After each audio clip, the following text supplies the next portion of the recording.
All right, what's up, you guys? So, out here today, doing a little big bluegill fishing. I'm running some big bluegill trips right now.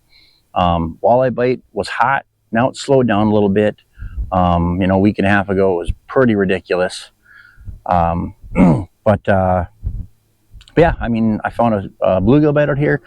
Most of them are right around 9 inches, to be honest with you. We're getting some right around 10 inches that we're throwing back, but a lot of 9-inch sunfish, 8.5. I mean, 8.5, 8 3/4 to 9 1/4, 9.5-inch sunfish. So I don't keep 10 inches. No, I don't even usually keep 9 3/4. I'll eat a 9-incher though. When there's a lot of them around, like I said, there's hundreds around the lake right now. But I am running some big bluegill trips. So you can come out here and get some eaters if you guys are interested. And on top of that, we're gonna see here. The plan is, I do have a split shot with a plain hook on it, but I've got about a 3-foot drop shot on here. It's an eagle claw hook, a size number 2. You know why? You use a bigger hook, the bluegills are not gonna inhale it, okay? Bigger hook like that, most likely gonna be hooked right around the mouth somewhere. A little bit lighter drop shot. We're in 20 feet, but I'm gonna be almost fishing straight down for the most part.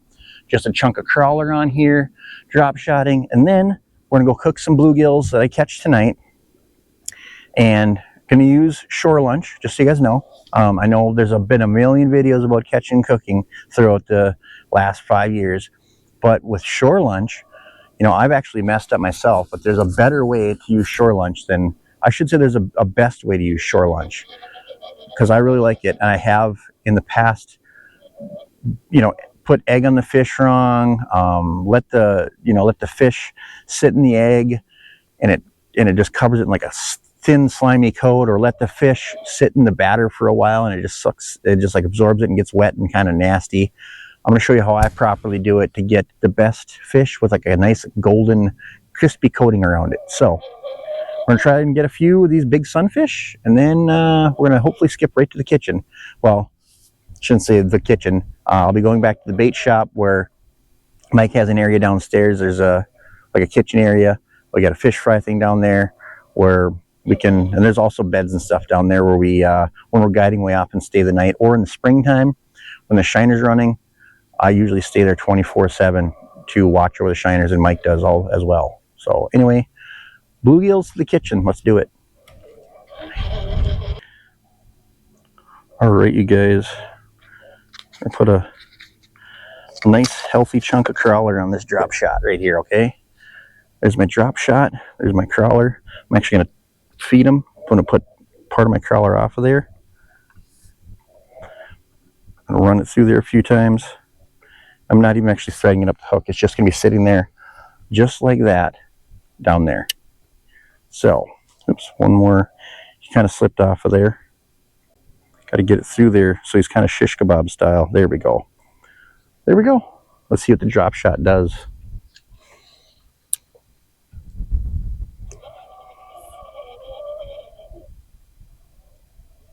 I think it's going to be immediate. Oh, we're on bottom. We're going to tighten up the drop shot now. Just wait. Oh, there's a bite.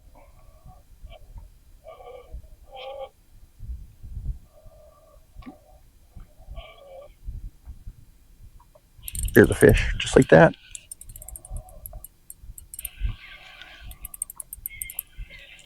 Little guy though.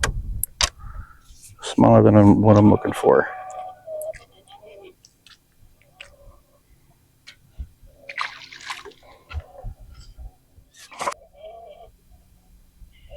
There's one. There's a bigger one. One of the ones we're looking for, I think, right here, boys. There's a nice one, yeah. There's one of the nice ones we're looking for. Right there. Drop shot on this piggy right here. Probably gonna be close to 9. Look, right on 9, you guys. Those are the fish we're looking for right there.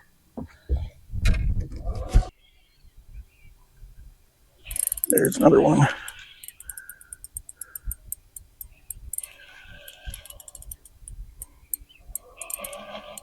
Oh, that's a good one. We're going to keep that one too.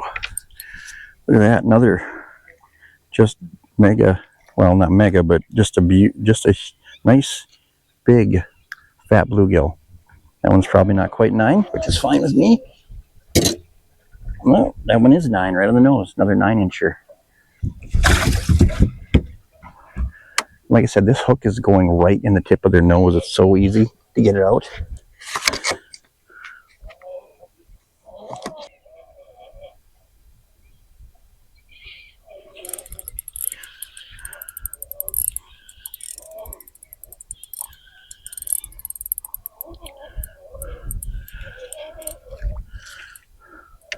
Another nice one. This one ain't gonna be 9 inches, but that's all right. They don't all have to be 9 inches. Probably 8.5 right there, you guys. I think they're just looking for about 10 of these, and that'll give me plenty of cold fish for breakfast tomorrow morning.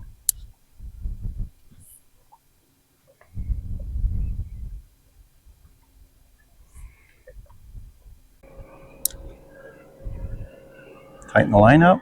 Just wait. Oop, there we go.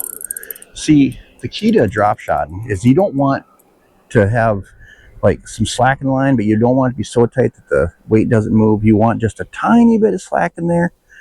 There's another nice bluegill, you guys. Well, like I said, with this big hook, you guys, look at this. See that?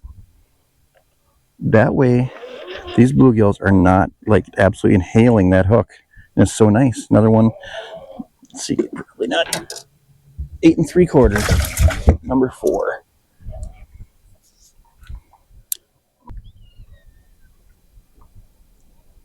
That, you guys, it's crazy.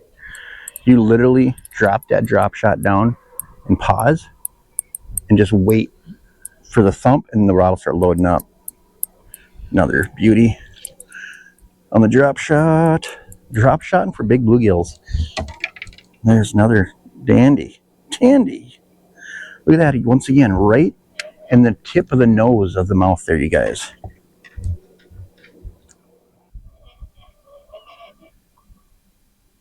There's another one.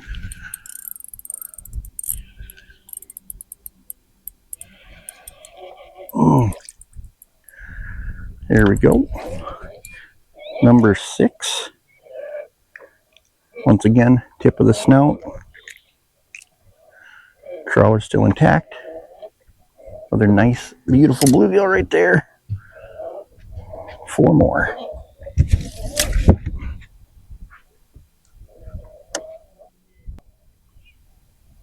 There's another one right there. Oh.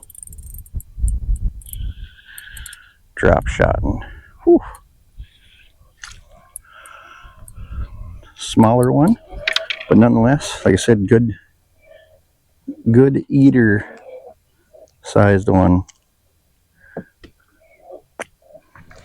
7.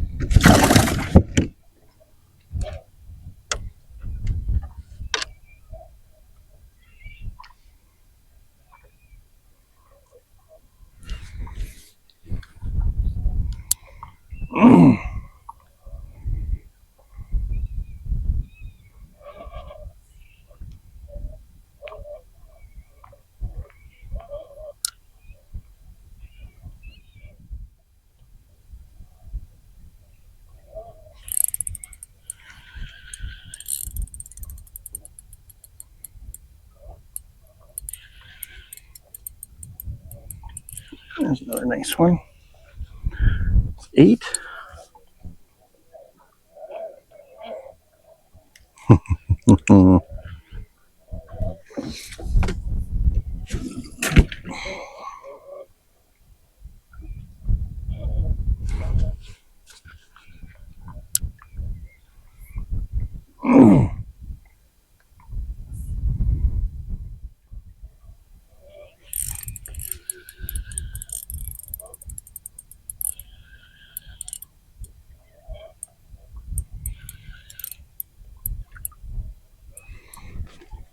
There we go. Number 9. Probably an 8.5 incher.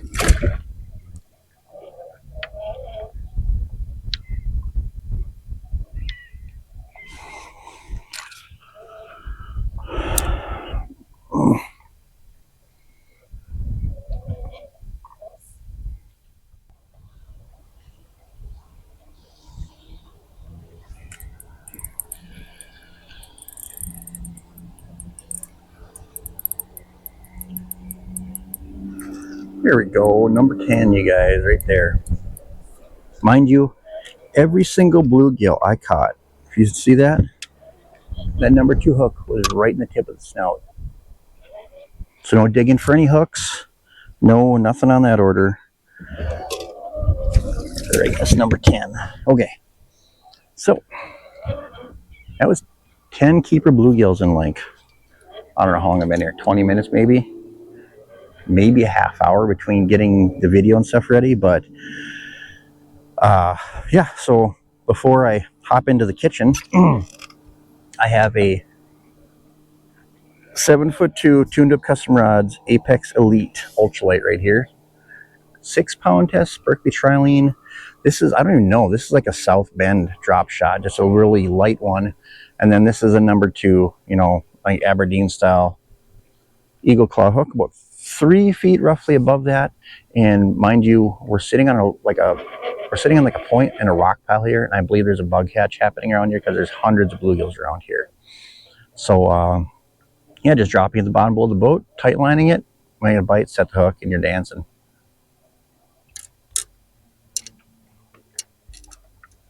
So I'm going to clean these fish. We're going to get back to the kitchen right now, show you how to cook them.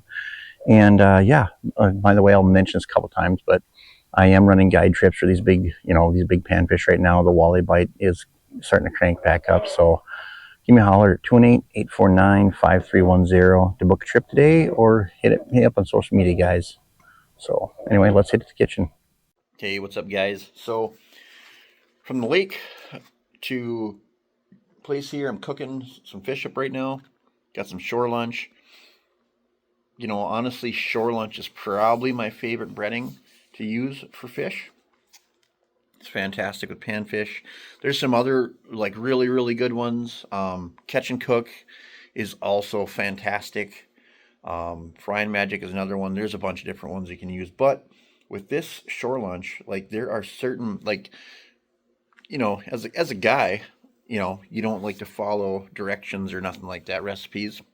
But it's actually really important with this particular batter, because I have made mistakes, like, for instance, not patting my fish dry, not putting egg on them, you know, or what I'll do is, you know, I get lazy. Instead of, you know, I'll put all my fish in one bowl with egg, and then I'll put them in the batter and put them in the deep fryer. Or, you know, I don't want to do them one at a time, so I will literally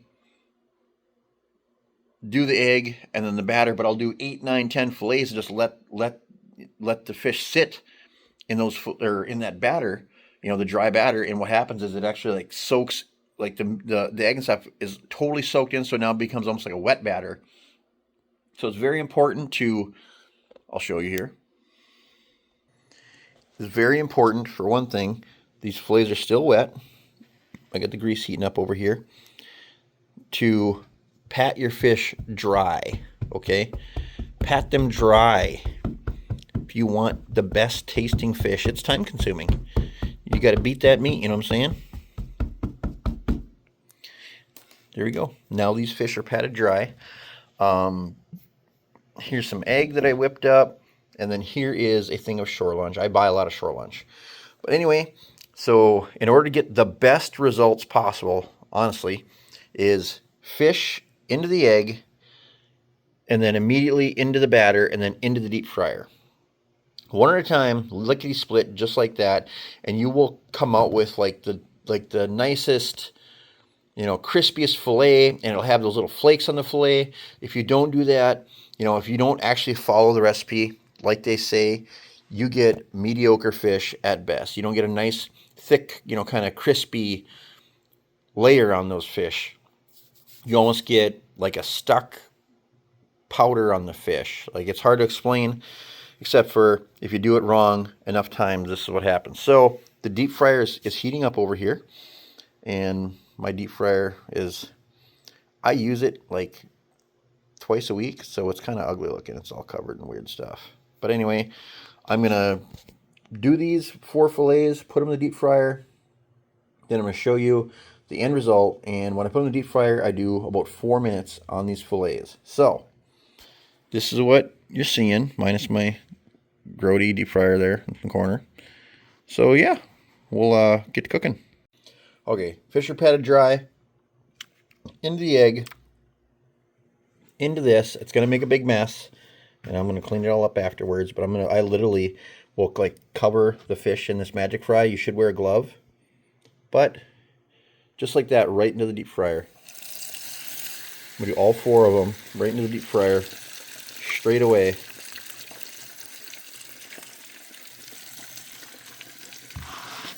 You can hear them crackling over here.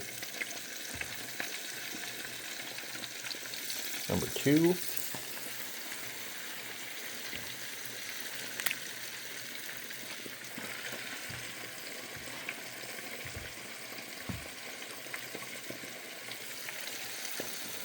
Number 3.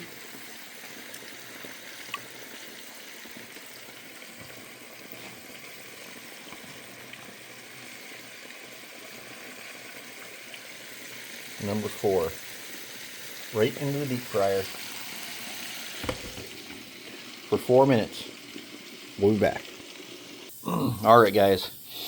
So this is what your fillet should look like. See that? An actual coating of breading. See that coating of breading right there? I gotta turn this faucet off. Hold on. There we go. Actual coating of breading. It should be not like straight fillet. It should be a coating of breading there, nice and crispy. Oh, hear that? Yep. So I actually did 8 bluegill fillets, but yeah. So here you go. This is probably the nicest piece right there, mind you. And this is gonna be good, real good.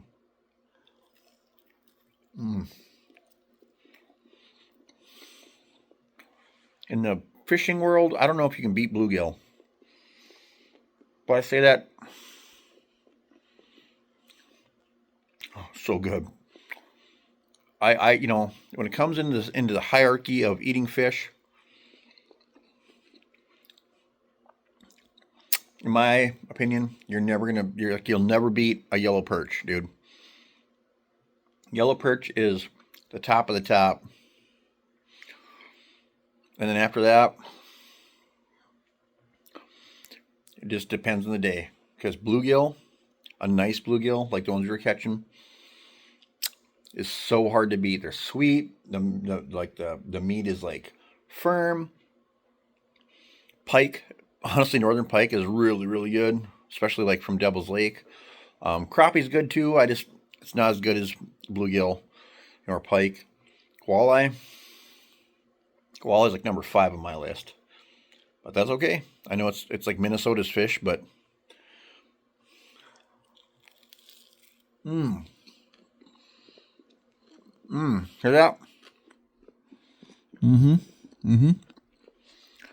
We're chewing. So good.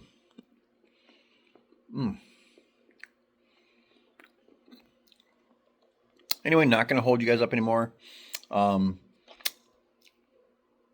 Drop shotting some big bluegills. Right now, the bluegill bite out there is on fire. Walleye bite out there right now is also really good. You guys want to get out, chase some bluegills, big bluegills, chase some walleyes, multi-species, hit me up on Facebook or any of my social medias. And you can. And we'll get the rates down and my availability. And I'm booking trips for ice season, you guys. Just panfish, so crappies, sunfish. No walleyes, because Minnesota walleyes are not that fun in the wintertime. It just sucks when you can go out and catch 30 or 40 a day, open water, and then,